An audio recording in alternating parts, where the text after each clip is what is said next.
Assalamu alaikum wa rahmatullahi wa barakatuh. Peace, mercy, and blessings of God be upon you.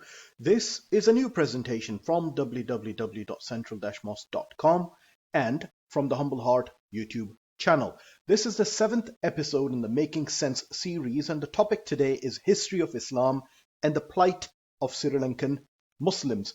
In this episode, we will go through a brief history of how Islam arrived in Sri Lanka and all the changes all the way up to October 2020 and highlight the issues, and the most concerning one for Sri Lankan Muslims is the government cremating all dead due to COVID-19 and not returning the bodies to families for proper burial. So this is the first time I'm going to start a presentation with an apology. Sri Lankan names are very difficult to pronounce. So for example, this is the greatest Sri Lankan fast bowler, Varnakula Suraya Patabendege Ushanta Joseph Chamindavas. So despite my best effort, I will get the pronunciation of Varnakula Suraya Patabendege Ushanta Joseph Chamindavas wrong. So trust me, I'm trying to do my best and I'm sorry for mispronouncing names.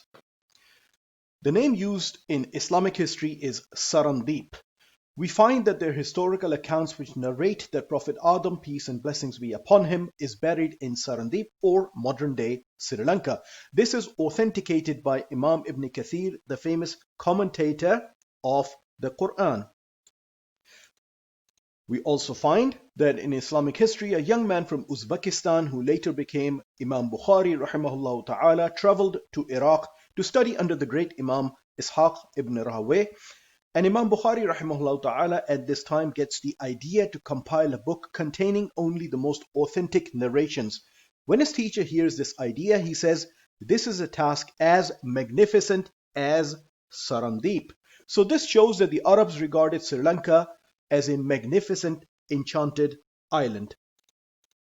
So Islam reached Sri Lanka through Arab traders. There was no war, no conquest, no jihad, and especially Arabs from Yemen. As you can see in the map, it is a straight route through the Arabian Ocean.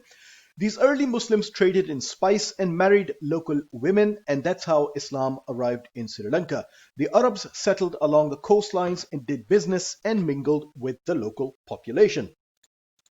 This next slide is red because I need you to pay attention and remember it. It is one of the reasons of the current plight of Muslims in Sri Lanka. When the first Portuguese arrived in Sri Lanka, they called the locals Muslims Moors because the Europeans used to address the Muslims in such a derogatory manner by using the term Moors. So although the Muslims in Sri Lanka are ethnically different to the Muslims of Portugal, the arriving Portuguese colonists still called the Sri Lankan Muslims Moors. The Portuguese inflicted Catholic religion on the local population so brutally that from the time Dom Lourenço de Almeida in 1505 arrived in Sri Lanka until 1592, when Wimal Dharmasuraya I of Kandy defeated the Portuguese, he could not find trained monks in his area which he had won back from the Portuguese, and he found that the trained monks were wiped out. He had to ask the Buddhists from Burma to come and train the Buddhists in Sri Lanka. The destruction of Buddhists at the hands of the Portuguese, the Dutch, and the British continued for the next couple of centuries.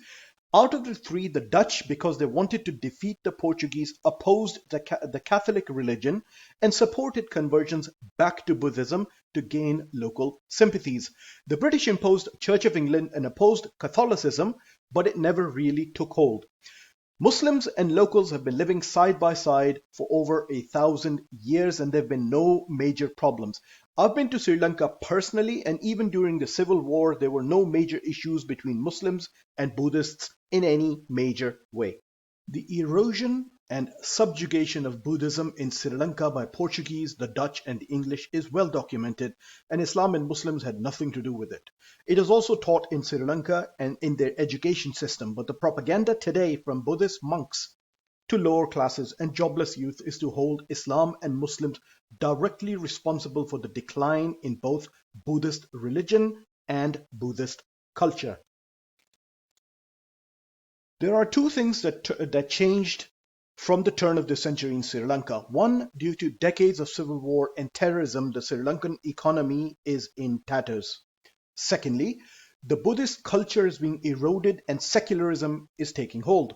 I've traveled a lot through Buddhist countries, and people pay the monks and monasteries for the financial support, especially in the villages, to the monks, to the monasteries, to the temples, is declining. One more thing before we proceed. By the way, the birthplace of suicide bombing isn't Palestine or Iraq, it is Sri Lanka. It was the LTTE, Liberation Tigers of Tamil Eelam, or Tamil Tigers, who relentlessly engaged in suicide bombings in the 1980s. In the 1980s, at the same time, there was Afghan Jihad and the Muslims were fighting a superpower called Soviet Union. Nevertheless, there was no suicide bombings in Afghanistan, which were common and prevalent in Sri Lanka. So in order to fight this twin problems of financial decline and also the lack of Buddhist culture, especially amongst the youth, a new generation of monks like Galagora Ate Gananasera Thero came to the front. He was born in 1975, lived in a typical village life, but then decided to oppose his parents, leave school and become a monk, graduating in 1989. From what we know about his life before and after 2000s, he was part of mainstream political party, and because Sri Lanka was involved in its own war on terror, nobody really paid much attention to him. In mid-2000s, him and other monks started the propaganda the Muslims are wiping Buddhist culture. Remember, this propaganda is very similar to India. I am using the words Buddhist religion and Buddhist culture. They say in India that there's a Hindu religion and a Hindu culture. He also says that there's a Buddhist religion and a Buddhist culture. So when he talks, he specifically keeps talking about the Buddhist culture and keeps Muslims directly responsible for a decline in norms and methods of Buddhist culture. So in late 2010, a Buddhist culture center is opened by the current Prime Minister of Sri Lanka with a monk to preserve Buddhist culture. This is the center where next year Bodhu Balasena, or the Buddhist Power Force, this is their symbol, BBS, is born. This is a national movement. So they go out of their way to say it isn't a political party. This is a national movement which does relentless propaganda and incites fear and violence against minority Muslims. In Sri Lanka, there's an Islamic organization called ACJU, and you can follow them on Twitter. You can search ACJU and you'll find their Twitter account. And they always issued halal certificates to businesses. BBS started their propaganda by saying that Muslims are thugs and they're stealing money from the Buddhists in the name of halal certification. By the way, let me tell you that when all of this was going on in 2013-2014, ACJU offered to give up the entire halal certification program to Sri Lankan government. So they tried to compromise. The propaganda was then increased to target Islamic banking, and it was said that the Muslims are trying to take over the economy and strangling Sri Lanka because, remember, the issue was financial and people were suffering, so they wanted to gain the sympathies of jobless youth. Now it's become the propaganda has become that the Muslims are trying to impose Sharia on Sri Lanka. So this has over the past, almost a decade, it has led to riots, burning of Muslim businesses, storming of Muslim slaughterhouses, and so on and so forth.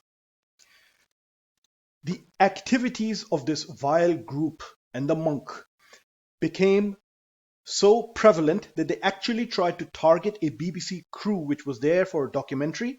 BBC was trying to do some investigation pieces on this vile, racist, fascist group.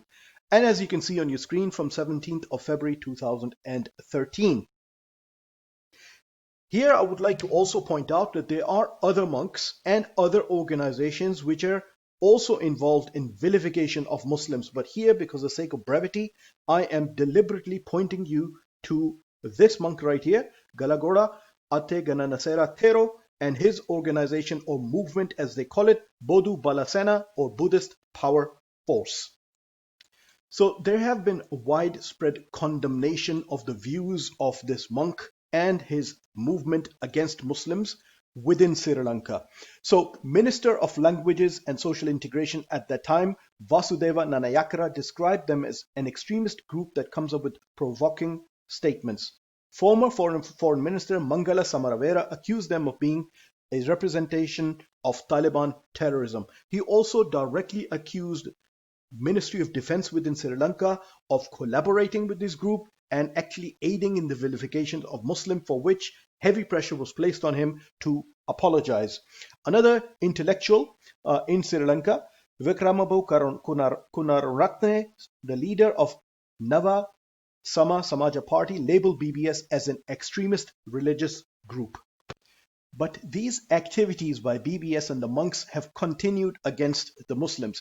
This was the time when the world was engaged in war on terror, so their national movement and others within the government falsely labeled their genocidal attacks and incitement of hatred against Muslims as war on terror.